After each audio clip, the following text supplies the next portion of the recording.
गांव में मैं दिन भर दिहाड़ी पर काम करता था। कभी ईंट भट्ठे पर, कभी किसी खेत में मजदूरी। मेहनत तो बहुत करता, लेकिन जितना कमाता था उतना रोज रोज के खर्च में निकल जाता। बचत नाम की कोई चीज नहीं थी। यही सोचकर मैंने गांव छोड़कर शहर जाने का फैसला किया। शहर पहुंचा तो कई जगह काम ढूंढा, पर कहीं नौकरी नहीं मिली। धीरे धीरे मेरी हालत बिगड़ती चली गई। जेब के सारे पैसे खत्म हो गए।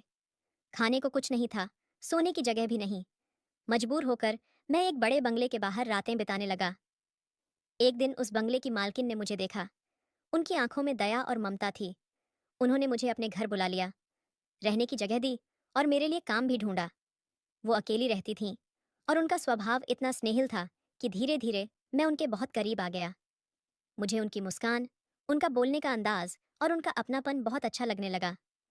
समय बीता, मैंने मेहनत करके अपना छोटा सा बिजनेस शुरू किया और धीरे धीरे एक बड़ा होटल भी खोल लिया। लेकिन मैंने उन्हें ये सब नहीं बताया, क्योंकि उनकी नज़रों में मैं अब भी वही सीधा साधा, संघर्ष करता हुआ लड़का था। एक शाम मैं हॉल में बैठा था, तभी वो नहाकर बाहर आईं। उनके गीले बाल कंधों पर बिखरे थे और चेहरे पर मासूम मुस्कान थी। उस पल वो इतनी खूबसूरत लग रही थीं कि मैं अपनी नज़रें उनसे हटा ही नहीं पाया। मेरा दिल तेजी से धड़कने लगा। उन्होंने भी मेरी ओर देखकर हल्की सी मुस्कान दी। उस मुस्कान में ऐसा अपनापन था कि हमारे बीच की सारी दूरियां जैसे मिट गईं। हम दोनों एक दूसरे के और करीब आ गए। लेकिन मुझे अंदाजा भी नहीं था कि इसके बाद मेरी जिंदगी हमेशा के लिए बदल जाएगी। मेरे पिताजी एक किसान थे। हर साल खेती में उन्हें नुकसान ही झेलना पड़ता था। बारिश का कोई भरोसा नहीं था। कभी सूखा पड़ता तो कभी ज्यादा पानी से पूरी फसल बर्बाद हो जाती। यह सब देखकर मुझे बहुत दुख होता, पर मैं कुछ कर नहीं पाता। एक दिन मैंने माँ से कहा, माँ, मुझे खेती से प्यार है, लेकिन इसमें कोई गारंटी नहीं है। मैं शहर जाकर कुछ काम करना चाहता हूँ। माँ बोली, बेटा, हमारे पास इतने पैसे कहाँ हैं कि तुम शहर जाकर कोई कारोबार कर सको। वहां जाकर तुम करोगे क्या? मैंने उन्हें समझाया, माँ, आप चिंता मत करो, मैं नौकरी कर लूंगा। जो भी काम मिलेगा करूंगा। बस किसी तरह घर की हालत सुधारनी है। उसके बाद मैंने गांव छोड़ दिया और शहर आ गया। यहाँ मैंने काम ढूंढने की बहुत कोशिश की, लेकिन कहीं नौकरी नहीं मिली। गांव से लाए थोड़े बहुत पैसे जल्दी ही खत्म हो गए। कुछ दिन तो मैं सस्ते लॉज में ठहरा, पर जब जेब पूरी खाली हो गई तो मजबूरन सड़क पर सोना पड़ा। शहर के बीचों बीच एक पुल के पास एक बड़ा सा बंगला था। वहां ज्यादा भीड़ भाड़ नहीं होती थी। मैं हर रात उसके कोने में जाकर सो जाता। सुबह उठकर फिर काम की तलाश में निकल पड़ता, लेकिन काम मिलने का नाम ही नहीं ले रहा था। धीरे धीरे हालात इतने खराब हो गए कि खाने तक के लाले पड़ गए। एक शाम मैं थका हारा उस बंगले के पास बैठा था। सिरहाने बैग रखा था और ऊपर एक पुरानी चादर ओढ़ ली थी। तभी मुझे किसी की आवाज सुनाई दी, कौन है वहां? मैं डरकर उठ बैठा। सामने से एक औरत आती दिखी। वो मेरे पास आकर रुकी और बोली, आप कौन हैं और यहाँ क्या कर रहे हैं? मैं घबरा कर बोला, मैडम माफ कीजिए, मैं यहाँ से चला जाता हूँ, और अपना सामान समेटने लगा। लेकिन उन्होंने रोकते हुए कहा, पहले बताइए आप कौन हैं? आपका नाम क्या है? मैंने धीरे से कहा, मेरा नाम आरव है। मैं पास के गांव से काम की तलाश में शहर आया हूँ। 2 महीने हो गए हैं, पर नौकरी नहीं मिली। पैसे भी खत्म हो गए हैं, इसलिए मजबूरी में यहाँ गार्डन के कोने में रातें काट रहा हूँ। मैडम, मैं चोर नहीं हूँ। ये कहकर मैंने हाथ जोड़ लिए। उन्होंने गहरी नजरों से मेरी बैग देखी, जिसमें कुछ कपड़े और छोटा मोटा सामान था। फिर मुस्कुराकर बोली, ठीक है, डरो मत, तुम्हें कुछ चाहिए? मैंने सिर झुका लिया, नहीं मैडम, बस अगर आपको आपत्ति ना हो तो मैं रात को यहीं सो जाऊं। वो बोली, हाँ रह सकते हो, और चली गई। दूसरे दिन भी काम नहीं मिला। शाम को जब मैं फिर वहां लौटा तो बहुत भूख लगी थी, लेकिन जेब खाली थी। तभी वही औरत फिर आई। उनकी शालीनता और खूबसूरती से साफ लग रहा था कि वो इस घर की मालकिन है। उन्होंने पूछा, आज काम मिला? मैंने निराश होकर कहा, नहीं मैडम। वो कुछ पल चुप रहीं, फिर बोली, चिंता मत करो, मैं तुम्हारे लिए काम का इंतजाम करवाने की कोशिश करूंगी। लेकिन बताओ, तुमने खाना खाया? मैं चुप रहा। उन्होंने मेरी चुप्पी से सब समझ लिया। बोली, रुको, मैं खाना लाती हूँ। फिर अचानक रुक कर मुस्कुराई, अच्छा छोड़ो, मेरे साथ ही चलो। मैंने झिझकते हुए कहा, मैडम, आप क्यों परेशान हो रही हैं? वो हल्के से हंसी, अरे इसमें कैसी परेशानी? उनकी जिद के आगे मैं चुपचाप उनके पीछे चल पड़ा। घर के अंदर कदम रखते ही मैं हैरान रह गया। इतना बड़ा और खूबसूरत घर मैंने पहली बार देखा था। चारों ओर सजावट, शानदार फर्नीचर और उजाला ही उजाला। सच कहूं तो मुझे लगा जैसे मैं किसी और ही दुनिया में आ गया हूं। वो मेरे लिए पानी और फिर ढेर सारा खाना लेकर आई। मैंने कई दिनों बाद पेट भरकर खाया। मेरे धन्यवाद कहने पर उन्होंने मुस्कुराते हुए कहा, अब तुम्हें यहाँ बाहर कोने में सोने की जरूरत नहीं है, मैं तुम्हें एक कमरा देती हूँ। मैं थोड़ी झिझक के साथ उनके पीछे गया। उन्होंने दरवाजा खोला और बोली, अब तुम यहाँ आराम से रह सकते हो। इतना कहकर वो चली गई। उस शानदार बिस्तर पर लेटते ही मुझे गहरी नींद आ गई। लेकिन सुबह जब आंख खुली तो दरवाजा धीरे से खुला और वही औरत अंदर आई और कहने लगी, चलो जल्दी उठो, फ्रेश हो जाओ। उस पल से मेरी जिंदगी की असली कहानी शुरू हुई, जो मुझे हमेशा के लिए बदल देने वाली थी। मैं जल्दी से तैयार होकर बाहर आया तो उन्होंने मुस्कुराते हुए कहा, तुम फ्रेश होकर आओ, तब तक मैं तुम्हारे लिए कुछ बनवाती हूँ। मैं सिर हिलाकर मान गया और थोड़ी देर बाद जब हॉल में पहुंचा तो वहां एक और औरत दिखी। शायद वह घर मेन काम करने वाली थी। उसके हाथ में ट्रे थी जिसमें चाय और नाश्ता रखा था। कई दिनों बाद गर्मा गर्म नाश्ता देखकर मन को सुकून मिला। मैं जल्दी जल्दी खाने लगा और सच कहूं तो इतने दिनों बाद पहली बार पेट भरकर चैन महसूस हुआ। कुछ देर बाद वह रिया मैडम मेरे पास आकर बैठी और धीरे से पूछने लगीं, तुम्हारी पढ़ाई कितनी हुई है? मैंने संकोच से जवाब दिया, मैडम, बस 10वीं तक ही पढ़ पाया हूँ। उन्होंने मेरी ओर देखा और बोली, कोई बात नहीं, मैं जानती हूँ एक जगह काम मिल सकता है, वहां तुम्हें भेज दूंगी। उनकी बात सुनकर मेरे चेहरे पर उम्मीद की किरण जग गई। मैंने आभार से कहा, मैडम, आप बहुत मदद कर रही हैं, दिल से शुक्रिया। शायद वह कहीं बाहर निकलने वाली थीं। उन्होंने हल्के रंग की पारदर्शी साड़ी पहन रखी थी। उनकी उम्र 30 के आसपास होगी, लेकिन उनकी बातों में इतनी मिठास थी जैसे कोई कोयल बोल रही हो। उनकी उस सादगी में एक अजीब सा आकर्षण था। मैं अपनी नजरें झुकाकर बोला, मैडम, मुझे बताइए काम के लिए कहाँ जाना है? उन्होंने मुस्कुराते हुए मेज पर रखी डायरी से एक पन्ना फाड़ा और उसमें लिखा हुआ पता मेरी तरफ बढ़ाते हुए बोली, यहाँ चले जाना, मेरा नाम बता देना। अगर वहाँ रहने का इंतजाम ना हो पाए तो तुम कुछ दिनों के लिए मेरे पास रह सकते हो, जब तक कि तुम्हें अच्छा काम और रहने की जगह न मिल जाए। मैंने कागज हाथ में लिया और पूछा, मैडम, आपका नाम? उन्होंने हल्की मुस्कान के साथ जवाब दिया, रिया, मेरा नाम रिया है। मैंने आदर से कहा, धन्यवाद रिया मैडम। मैं उसी पते पर पहुंचा। यह एक बहुत बड़ा और शानदार होटल था। मैनेजर ने मुझसे थोड़ी बातें की और फिर तुरंत काम पर रख लिया।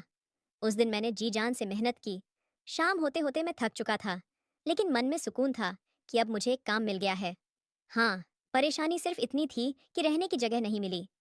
मैंने मैनेजर से कहा तो उन्होंने अफसोस जताया, अब भी होटल में कोई खाली कमरा नहीं है, वरना तुम्हें दे देता। मेरे मन में तुरंत रिया मैडम की कही बात गूंज उठी, अगर रहने का इंतजाम ना हो तो मेरे पास आ जाना।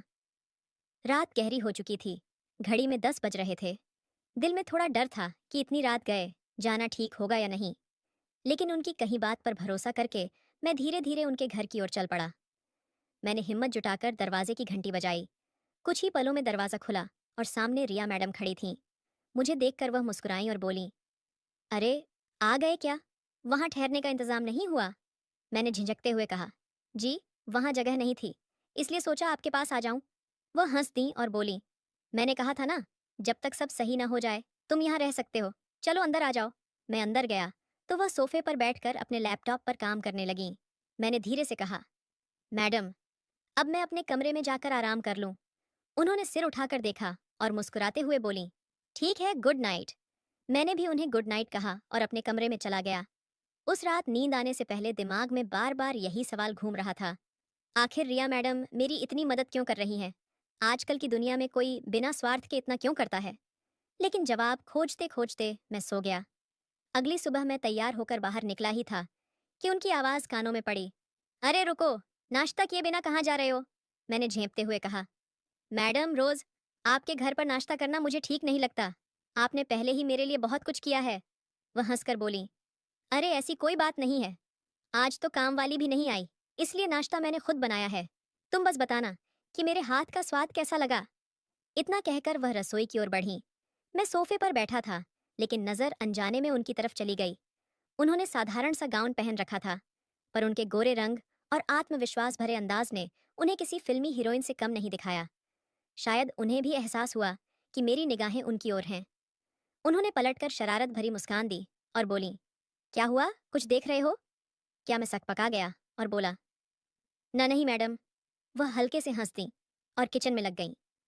कुछ देर बाद वह गर्मा गर्म नाश्ता और चाय लेकर आईं और मेज पर रखते हुए बोली, लो, आराम से खाओ, कोई जल्दी नहीं है। मैं होश में आया कप उठाकर चाय की चुस्की ली और उनकी ओर देखा। वह भी मेरे सामने बैठकर चाय पी रही थीं। उस पल मुझे महसूस हुआ कि मेरी जिंदगी अब एक नए मोड़ पर पहुंचने वाली है। पर आगे क्या होने वाला है, ये मैं खुद भी नहीं जानता था। उनके हाथ के बने नाश्ते का स्वाद लाजवाब था। मैंने धीरे से कहा, रिया मैडम, अगर आप बुरा ना माने तो मैं आपसे एक सवाल पूछूं। वो मुस्कुराकर बोली, अरे, इसमें बुरा मानने जैसी क्या बात है, पूछो ना। मैं हिचकते हुए बोला, आप मेरे जैसे अनजान और गरीब लड़के की इतनी मदद क्यों कर रही हैं? आजकल तो लोग बिना मतलब पानी तक नहीं पूछते, और आपने तो मुझे रहने की जगह भी दे दी। कुछ पल के लिए रिया मैडम चुप रहीं, फिर हल्की सांस लेकर बोली, तुम्हारा सवाल बिल्कुल सही है आरव, लेकिन शायद अब समय आ गया है कि मैं तुम्हें अपने अतीत की एक सच्चाई बताऊं। उन्होंने अपनी कहानी सुनानी शुरू की। बचपन की वो दहला देने वाली यादें, जब दंगों की आग में उनका घर जल गया, माँ बाप बिछड़ गए और वो अकेली रह गई। सड़क पर भटकते हुए, भूख और डर से भरे दिन, और फिर किसी अनजाने दंपत्ति का सहारा, जिन्होंने उन्हें बेटी की तरह पाला, पढ़ाई लिखाई करवाई। लेकिन किस्मत को शायद कुछ और ही मंजूर था। वो भी एक दिन उन्हें छोड़कर चले गए और रिया फिर अकेली हो गई। उनकी आंखों में आंसू चमक रहे थे। मैंने पहली बार उन्हें इतना भावुक देखा। उनके बीते हुए कल को सुनकर मेरे दिल में उनके लिए इज्जत और भी गहरी हो गई। उन्होंने धीमे स्वर में कहा, आरव, जब मैंने तुम्हें सड़क पर देखा तो मुझे अपना बचपन याद आ गया। शायद इसी वजह से मन ने कहा कि तुम्हारी मदद करनी चाहिए। उनकी बातें सुनकर मैं कुछ देर चुप रहा। उस खामोशी में भी एक अजीब सी नज़दीकी महसूस हो रही थी। दिन बीतने लगे। मैं होटल में मेहनत करता और रात को रिया मैडम के घर लौट आता। उनकी मौजूदगी धीरे धीरे मेरी आदत बनती जा रही थी। एक सुबह मैं जल्दी उठ गया, नहा धोकर अखबार लेकर हॉल में बैठा था। तभी बाथरूम से पानी की आवाज़ आई। मैं पढ़ाई में डूबा हुआ था कि अचानक नज़र सामने पड़ी और मैं ठहर सा गया। रिया मैडम नहाकर बाहर आई थीं। उन्होंने बस एक छोटा सा तौलिया लपेट रखा था। उनके भीगे बालों से टपकती बूंदें फर्श पर गिर रही थीं। शायद उन्हें अंदाजा नहीं था कि मैं वहां मौजूद हूं। मुझे देखकर वो ठिठक गईं। अरे, तुम यहाँ इतनी सुबह उठ गए? मैं सकपकाकर बोला, जी। मैं बस अखबार, और फिर तुरंत अपनी नजरें झुका लीं। वो एक पल के लिए चौंकी, फिर हड़बड़ाकर वापस बाथरूम में चली गईं। कुछ देर बाद साड़ी पहनकर बाहर आईं। मैं अब भी सिर झुकाए बैठा था। वो पास आकर बोली, आरव, इसमें माफी मांगने जैसी कोई बात नहीं है। गलती मेरी थी, ध्यान नहीं रहा कि तुम यहीं हो।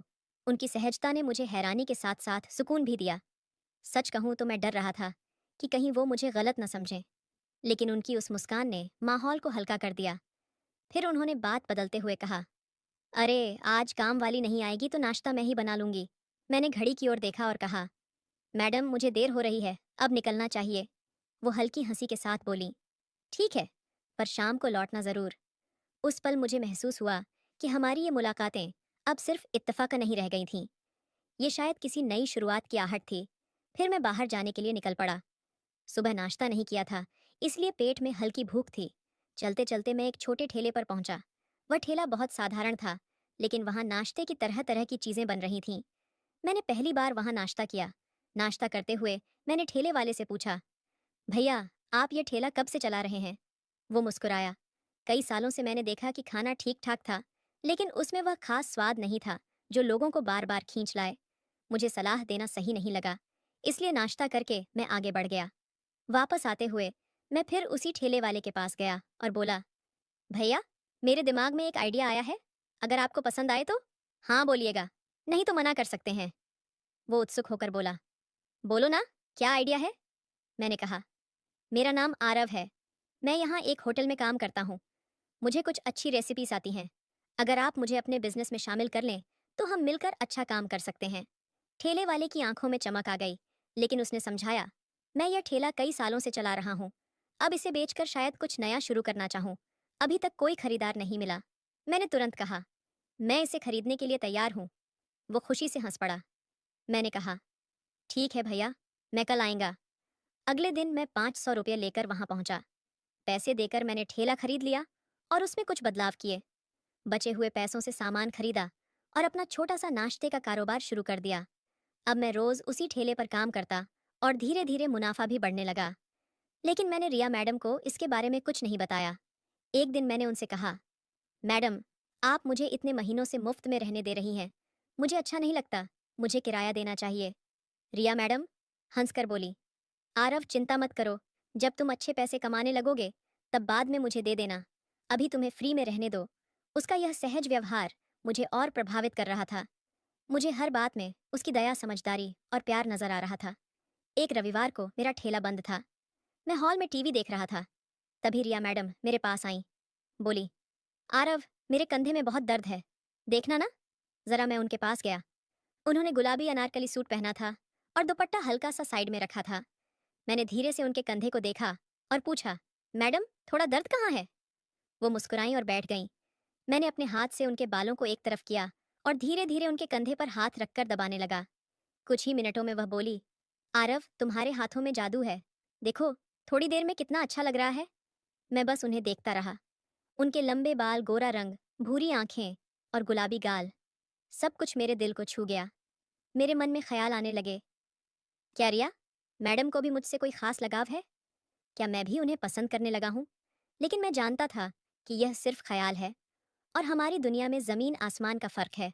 थोड़ी देर बाद उन्होंने मेरा चेहरा अपने चेहरे के करीब लाया और धीरे से मेरे गाल पर हाथ रखा। वह मुस्कुराई और फिर बोली, सॉरी आरव, अगर तुम्हें अच्छा नहीं लगा जो मैंने किया। मैंने जवाब दिया, मैडम ऐसा नहीं है, बस हम दोनों में फ़र्क बहुत है। वो हंसकर बोली, ऐसा कुछ नहीं होता। तुम भले ही पैसों से अमीर नहीं हो, लेकिन तुम्हारा दिल साफ और सच्चा है, यही मुझे सबसे ज्यादा भाया। तभी नौकरानी कमरे में आई और सीन वहीं विराम पर आ गया। अगले कुछ दिन सामान्य रूप से बीते। एक दिन रिया मैडम से नौकरानी पूछने लगी, मैडम, आज शाम को खाने में क्या बनाना है? इस वजह से हमारी बातचीत वहीं रुक गई। रिया मैडम कुछ कहने वाली थी, लेकिन नौकरानी के आने से उन्हें रोकना पड़ा और हम दोनों चुप हो गए। उस रात मैं बिल्कुल भी सो नहीं पाया।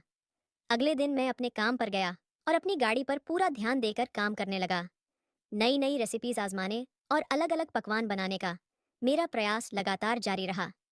2 ही महीनों में मुझ में आत्मविश्वास और अनुभव बढ़ने लगा और मुनाफा भी अच्छा खासा होने लगा। पैसों से मैंने वहीं पर एक छोटी सी दुकान खरीदी और अपना होटल शुरू किया। होटल धीरे धीरे बहुत अच्छा चलने लगा। मैंने कुछ भरोसेमंद लड़कों और अच्छे शेफ को काम पर रखा, जिससे बिजनेस और तेजी से बढ़ा। हर महीने अच्छे पैसे जमा होने लगे। 6 महीने के अंदर मैंने एक और बड़ा होटल किराए पर लिया और वहां भी बिजनेस शुरू किया। मेरे पकवानों की गुणवत्ता और स्वाद की वजह से लोग मेरे होटल में आने लगे। 1 साल के भीतर ही मैंने अपना खुद का बड़ा होटल बना लिया और उसे नाम दिया रिया 5 स्टार। होटल होटल इतनी तेजी से बढ़ा कि 6 महीनों में मैंने अच्छी कमाई कर ली। कुछ पैसे मैंने अपने मम्मी पापा को भेजे, लेकिन खुद साधारण जीवन जी रहा था। रिया मैडम को मेरे बिजनेस के बारे में कोई जानकारी नहीं थी। उनके लिए मैं आज भी वही साधारण लड़का था। एक दिन दोपहर में मैं घर पर था। रिया मैडम ने पूछा, क्या हुआ, आज काम पर नहीं गए?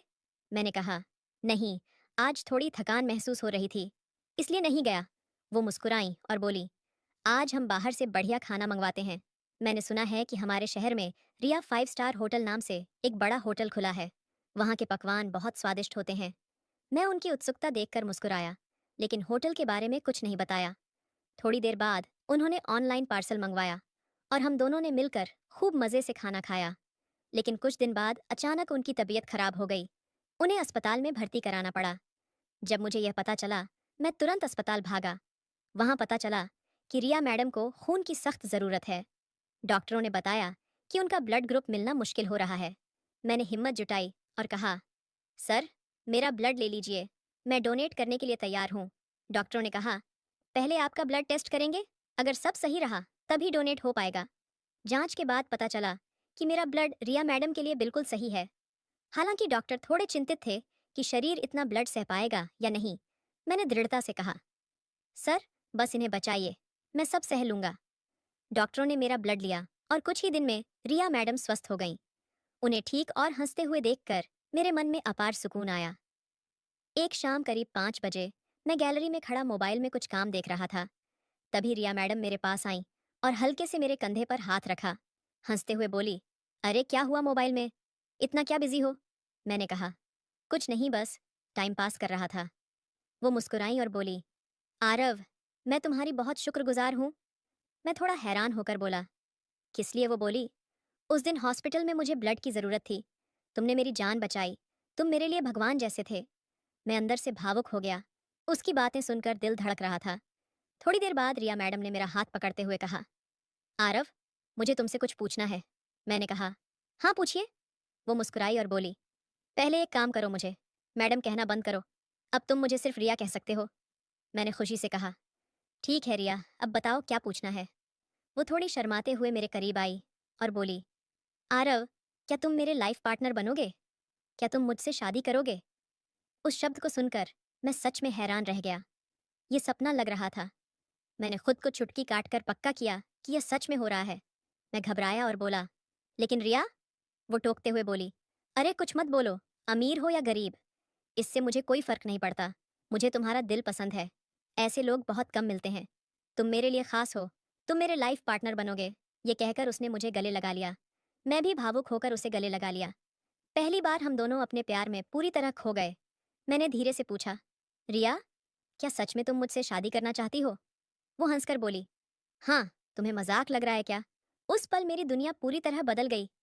हमारा प्यार अब न केवल इमोशनल बल्कि सच्चा और मजबूत था। हम कुछ ही दिनों में शादी करेंगे। तुम्हारी यहाँ है ना? रिया ने थोड़ी मुस्कुराहट और प्यार भरी आवाज में पूछा। मैंने एक्साइट होकर कहा, हाँ बिल्कुल। रिया ने फिर अपनी आंखों में चमक ली कहा, आज का दिन बहुत खास है। हम उस रिया 5 स्टार होटल में डिनर पर चलेंगे, चलेगा ना तुम्हें? मैंने सहज अंदाज में कहा, हाँ बिल्कुल चलेगा। सच कहूँ तो मैं इतने बड़े होटल का मालिक था, लेकिन मेरे पास अभी भी कार नहीं थी। सिर्फ एक बाइक थी। लेकिन उस दिन शाम को हम रिया की कार में बैठे और होटल के पास पहुंचे। कार से उतरते ही हम होटल के गेट की ओर गए। गेट पर पहुंचते ही वहां का वॉचमैन मुझे देखकर सम्मानपूर्वक सैल्यूट करने लगा। रिया थोड़ी हैरान होकर पूछी, अरे, वह वॉचमैन तुम्हें सैल्यूट क्यों कर रहा है? मैंने हंसते हुए जवाब दिया, कुछ नहीं रिया, चलो अंदर चलते हैं। होटल के अंदर जैसे ही हम पहुंचे, वहां के कुछ कर्मचारी और मैनेजर तुरंत मेरे पास आ गए। हंसते हुए बोले, good evening sir. Good evening sir. Riya ये सब देखकर थोड़ी उलझन में रह गई। तभी श्रद्धा, जो कि होटल की मैनेजर थी, मेरे पास आई और पूछा, सर, आपने तो आज छुट्टी ली थी ना? हमें लगा था कि आप नहीं आएंगे। मैंने हंसकर कहा, अरे श्रद्धा, बस दिल किया तो आ गया। रिया ने मेरा हाथ पकड़ा हुआ था। उन्होंने धीरे से मेरी ओर देखा और आंखों से पूछती रहीं, यह कौन है? मैंने बस आंखें झपकाकर और सिर हिलाकर जवाब दिया, पता नहीं। होटल के मैनेजर और कर्मचारी देखते ही समझ गए कि मेरे साथ कोई खास मेहमान है। उन्होंने तुरंत हमारे लिए एक बढ़िया सा टेबल तैयार किया। हम वहां जाकर बैठे, लेकिन सारे मैनेजर बार बार हमारे पास आ रहे थे। रिया परेशान हो गई और मुझसे सॉफ्टली बोली, आरव, सच सच बताओ, यह क्या चक्कर है? ये सब लोग तुम्हें सर क्यों कह रहे हैं? मैं मुस्कुराया और बोला, रिया, पहले तुम अपना खाना खाओ, फिर मैं तुम्हारे सारे सवालों का जवाब दूंगा। रिया ने खाना शुरू किया और मैंने भी उसके साथ बैठकर खाना खाया। बीच बीच में कर्मचारी हमारे पास आते और बार बार पूछते, सर कुछ चाहिए क्या? रिया ये सब देखकर चकित थी। उसे समझ ही नहीं आ रहा था कि ये सब क्यों हो रहा है। खाना खत्म होने पर उसने मैनेजर को बुलाया और कहा, सर, बिल ला देंगे क्या? Please manager. मेरी तरफ देखकर बोला, सर, इन्हें बिल देना है क्या? रिया ने हैरानी से मेरी तरफ देखा। आरव, ये तुमसे क्यों पूछ रहे हैं? मैं हंसते हुए बोला, अरे कुछ नहीं, तुम इस पर ध्यान मत दो। तुम्हें और कुछ चाहिए तो बताओ। मैंने मैनेजर को आदेश दिया और कुछ स्वीट मंगवाए। रिया ने स्वीट चखा और उसे बहुत पसंद आया। फिर रिया ने दूसरी बार मैनेजर को बुलाया और कहा, सर, प्लीज बिल दीजिए, हमें निकलना है।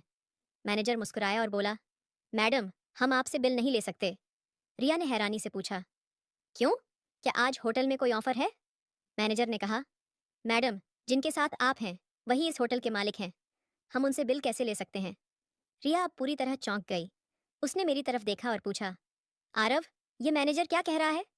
मैंने धीरे धीरे हाथ पकड़ते हुए कहा, रिया ये सच है। ये 5 स्टार होटल मेरा ही है और अब से ये होटल तुम्हारी भी है। रिया बस चुप हो गई। उसने मुझे गले लगा लिया और मैं भी उसे अपने बाहों में भर लिया। उसकी आंखों में हैरानी, खुशी और थोड़ी इमोशन साफ झलक रही थी। फिर मैंने उसे अपनी जिंदगी की कहानी बताई। कैसे मेहनत, संघर्ष और धैर्य से मैंने यह मुकाम हासिल किया। रिया हर बात ध्यान से सुन रही थी। इसके बाद मैंने सारे मैनेजर्स और कर्मचारियों को बुलाया और कहा, यह रिया है, मेरी होने वाली पत्नी। सभी ने हमें खुशी खुशी बधाई दी। रिया की खुशी देखकर मुझे भी बहुत अच्छा लगा। उसे अभी भी यह सब सपने जैसा लग रहा था कि उसका प्रिय आरव इतना कामयाब और मजबूत बन चुका है। वह थोड़ी चौंक गई थी। उसकी आंखों में हैरानी और उत्सुकता साफ झलक रही थी। उसने धीरे धीरे मेरा हाथ पकड़ा और मुझे गैलरी की तरफ ले गई। गैलरी से बाहर देखते हुए उसने अपने चेहरे पर हल्की मुस्कान रखते हुए कहा, आरव, तुमने मुझे यह सब पहले क्यों नहीं बताया? मैंने शांति से उसकी आंखों में देखते हुए जवाब दिया, रिया, मेरी ख्वाहिश थी कि तुम मुझे एक आम और सरल लड़के के रूप में जानो। मैं चाहता था कि तुम मुझसे प्यार करो और मुझे स्वीकार करो। मेरे दिल की सच्चाई के लिए, न कि मेरी संपत्ति या स्थिति के लिए, मुझे खुशी है कि तुमने मेरे बारे में यह सब जानने से पहले ही मुझे अपना बॉयफ्रेंड और भविष्य का पार्टनर स्वीकार कर लिया। यह सुनकर रिया की आंखों में भावनाओं के आंसू छलक आए। उसने मेरी ओर झुककर कहा, अरे पागल, तुम तो सच में पागल हो। तुम्हारे जैसा दिल और आत्मा वाला इंसान पाना सच में आसान नहीं है। तुम जैसे भी हो, मुझे हमेशा पसंद थे। और अब यह देखकर कि तुमने यह सब छुपाकर मुझे अपने प्यार और सम्मान की अहमियत सिखाई है, मेरा तुम्हारे लिए प्यार और भी गहरा और सम्मान और भी बढ़ गया है। उसने मुझे कसकर गले लगा लिया और उस पल मुझे महसूस हुआ कि हमारा प्यार न केवल गहरा है, बल्कि सच्चाई और विश्वास से परिपूर्ण है। हम दोनों की आंखों में एक दूसरे के लिए सच्ची भावनाएं झलक रही थीं। उस शाम से हमारी जिंदगी का एक नया अध्याय शुरू हुआ। एक ऐसा अध्याय जो प्यार, भरोसा, कामयाबी और खुशियों से भरा हुआ था। अब हम दोनों एक दूसरे के साथ हर पल को जीने और हर खुशी को साझा करने के लिए तैयार थे। इस रोमांटिक और भावनात्मक कहानी का संदेश साफ है। सच्चा प्यार केवल बाहरी दिखावे या संपत्ति पर नहीं, बल्कि दिल की सच्चाई और भरोसे पर आधारित होता है। सच्चा प्यार और भरोसा किसी भी चीज से बड़ा होता है। बाहरी दिखावे या स्थिति से नहीं, बल्कि दिल की सच्चाई और निष्ठा से रिश्ते मजबूत होते हैं। दोस्तों,